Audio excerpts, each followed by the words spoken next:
တင်းတော့ဆေးကြောက်ကိုဘယ်ရွဲရစပြီးတောက်ခဲ့ရလဲဘယ်ရွဲတဲ့ရောစပြီးဆေးကြောက်ကိုတီးခဲ့ရလဲကြောက်ခဲ့ကြတဲ့ကဆေးကြောက်တွေသုံးနေကြပြီလားကျွန်တော်စီမှာမအောင်တမိုင်းတင်ဆိုတဲ့စကားရှိတယ်မဟုတ်လားဒါကြောင့်ကျွန်တော်လည်းမအောင်ဆေးကြောက်ရဲ့တမိုင်းကိုလေ့လာကြည့်ရပေါ့ဗျာအဲ့ဒီမှာဘာတော့သိတယ်လဲဆိုတော့ဆေးကြောက်ကိုလွန်ခဲ့နှစ်ပေါင်း1200ကြောက်ခဲ့နှောင်းပိုင်းလောက်ကတည်းကစသုံးခဲ့တယ်ဆိုတော့တော့တွေ့ခဲ့ရဗျာကျွန်တော်လည်းလုံးဝမထင်တာဘူးဗျဒါအပြင်အခြားအံ့ဩစရာလည်းထပ်တွေ့ခဲ့ရတယ်သူတေသနတွေကနေတွေ့ခဲ့ရတဲ့အချက်လက်တစ်ခုကဆေးကြောက်ကကြောက်ခေလောက်ကတည်းကရှိခဲ့ကဘာဦးဆေးပင်တွေကတခုဖြစ်တယ်ဆိုတာပဲရှေးကြဆုံးတွေ့ခဲ့တော့ဂျပန်နိုင်ငံအိုကီကျွန်းပေါ်ကလွန်ခဲ့တဲ့နှစ်ပေါင်း8000 BC လောက်ကတည်းကဆေးကြောက်ပင်ကိုအစားအစာတွေနဲ့တွဲစားပြီးတော့လမ်းဆန်းအောင်လုပ်ခဲ့တယ်ဆိုတဲ့ယူဆတွေလည်းရှိတယ် BC ဆိုတာက before Christ ကိုပြောတာဗျခရစ်တော်မပေါ်မီကာလကမိတ်ဆွေတို့မြင်တာအောင်ပြောရရင်တော့ BC 8000ဆိုတာကလွန်ခဲ့နှစ်ပေါင်း1000ခန့်ကိုပြောတာဗျကျွန်တော်တရုတ်နိုင်ငံမှာလည်းလွန်ခဲ့နှစ်ပေါင်း4000 BC လောက်ကတည်းကကျွန်တော်ဆေးကြောက်ကိုသုံးစွဲခဲ့တယ်ဆိုတာကိုတွေ့ရှိခဲ့တယ်ဘလို့နည်းနဲ့ကျွန်တော်တက်တည်ပြခဲ့တယ်လဲဆိုတာတော့အခုခေတ်အပိုင်းခြားလောက်ကတည်းကကျွန်တော်သုံးခဲ့တဲ့ပစ္စည်းတွေပေါ်မှာဆေးကြောက်အရွက်ပုံစံတွေရေးဆွဲခဲ့တာကိုလည်းတွေ့ရှိခဲ့တယ်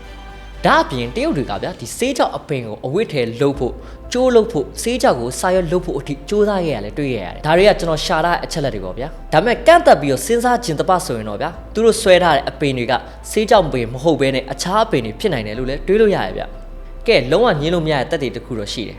ဒါကတော့2000ခုနှစ်ပတ်ဝန်းကျင်မှာသူတေသနာပညာရှင်တွေကလွန်ခဲ့နှစ်ပေါင်း2900လောက်ကကျွင်းကြံခဲ့တဲ့ဂူတင်ញိုင်းတစ်ခုကိုတရုတ်နိုင်ငံမှာတူးဖော်ခဲ့ကြတယ်။အဲ့ဒီတင်ញိုင်းကိုရန်ဟိုင်းတင်ញိုင်းလို့ခေါ်တယ်။အဲ့ဒီတင်ញိုင်းထဲမှာဆေးကြောက်အပင်ရဲ့အကျွင်းကြံတွေကိုလည်းတွေ့တယ်။တခါတည်းမှာစစ်ဆေးကြည့်အခါမှာလည်းဆေးကြောက်မှာတွေ့ရတဲ့ကျွန်တော် tetrahydrocannabinoid ဆိုတဲ့ဓာတ်ပေါင်းကိုလည်းတွေ့ခဲ့ရတယ်။ဒါကဆေးကြောက်ကိုလွန်ခဲ့တဲ့နှစ်ပေါင်း2900ကျော်လောက်ကတည်းကသုံးစွဲခဲ့ကြတယ်ဆိုတဲ့ရုပ်ဝတ္ထုသက်တွေပဲဖြစ်ပါတယ်။ကဲရှေးခေတ်ကတည်းကပေါ်ခဲ့တဲ့ဆိုတာညင်းလို့တော့မရဘူးပေါ့နော်။နောက်တစ်ခုကစစ်တီယန်စစ်တီတော်တွေကဆေးကြောက်ကိုလွန်ခဲ့တဲ့နှစ်ပေါင်း2500ဝန်းကျင်450 BC လောက်ကတည်းကသုံးခဲ့တယ်လို့ဆိုကြပါတယ်မြန်မာနိုင်ငံမှာတော့စစ်တီယန်အကြောင်းကိုသိကြတာရှားမယ်လို့ထင်တယ်သူတို့ကယူရိုနဲ့အာရှကိုကြီးစိုးတဲ့စစ်တီတော်တွေပေါ့နော် Persian Empire တို့ Mongol Empire တို့လို Empire ချဲ့ခဲ့တဲ့လူမျိုးတွေပေါ့နော်သူတို့ရဲ့လူအဖွဲ့အစည်းကတော်တော်လေးခင်မိပုံရတယ်ဘာလို့လဲဆိုတော့သူတို့ရဲ့စစ်တီတော်တွေထဲမှာအမျိုးသမီးအယိုးတွေပါတွေ့ခဲ့ရတယ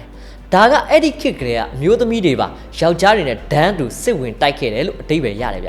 ျအဲ့တော့စစ်တီယန်တွေကသူတို့ရဲ့တဲထဲမှာကြောက်တုံးကိုหนีရဲလာတဲ့အထိအပူပေးတယ်ပူလာပြီးဆိုတာနဲ့ဆေးကြောက်အစိတ်ကိုပစ်တင်လိုက်တယ်အဲ့ဒီကထွက်လာတဲ့အမွှေကိုရှူရှိုက်ပြီးတော့စိတ်ကိုလန်းဆန်းအောင်လှုပ်လို့ရှိတယ်လို့ဆိုပါတယ်ဆေးကြောက်ကိုဆေးပညာအရစာသုံးခဲ့တာကိုတွေးရှိခဲ့တာကတော့ခုနှစ်190လောက်ကပါဗျအဲ့ဒီခေတ်ကတရုတ်မှာကခွဲစိတ်တဲ့နည်းပညာတွေပေါ်နေပြီတရုတ်ဆေးပညာရှင်တွေကခွဲစိတ်တဲ့အခါမှာအနာတတ်တာအောင်ဆေးကြောက်နဲ့ရောဆက်ထားတဲ့ဆေးကိုတိုက်ကျွေးလေးရှိတယ်လို့ဆိုတယ်ဆေးကြောက်ကိုရှေးခေတ်ကတည်းကဆေးဝါးအဖြစ်သုံးခဲ့တာကိုလက်တွေ့သက်သေပြနိုင်ခဲ့တာတော့1989ခုနှစ်ကပါဗျာ1989ခုနှစ်ရှေးအောင်သုတေသနပညာရှင်တွေကလွန်ခဲ့တဲ့နှစ်ပေါင်း1500 400ခုနှစ်လောက်ကတည်းကရုပ်အလောင်းတစ်ခုကိုဂျေရိုစလင်ကီလိုမီတာ30အကျော်မှာမြုပ်နှံထားတာကိုတွေ့ခဲ့ကြတယ်ရုပ်အလောင်းကိုလေ့လာခဲ့အခါမှာတော့အသက်14နှစ်အရွယ်ကောင်မလေးတစ်ယောက်ကလေးမီးဖွားရည်နဲ့တိတ်ဆုံးခဲ့တာကိုတွေ့ရှိခဲ့တယ်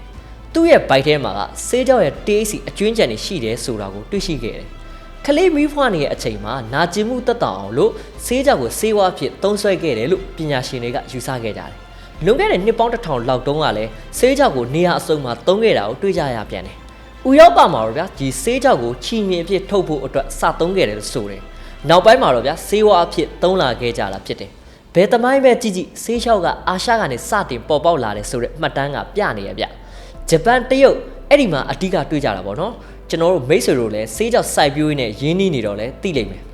ဆေးကြောက်ကအပွားမြန်တယ်သူကဂူးစိုက်ရတာမှန်ပြီမဲ့ပိုးမွေးတယ်လို့ခက်ခက်ခဲခဲစိုက်ရအပင်မျိုးတွေမှာတော့မပါဘူးဒါကြောင့်ပဲဟိုးရှိကကလေးကအခုချိန်ထိမျိုးမတုံးသွားတာပဲဖြစ်မယ်လို့ပညာရှင်တွေကယူဆကြတယ်1500ပြည့်နှစ်တွေမှာလဲကုန်သည်ရေးတွေထွန်းကားလာတော့ဆေးကြောက်ယဉ်ကျေးမှုကပုံမူကြံ့ပြတ်လာတယ်1612ခုနှစ်မှာစပိန်တွေကချီလီနိုင်ငံကိုဆေးကြောက်ပင်တွေကုန်သွယ်ခဲ့တယ်ဒီနည်းနဲ့ပဲတကဘာလုံးပြန့်နိုင်ခဲ့တယ်ပေါ့ဗျာ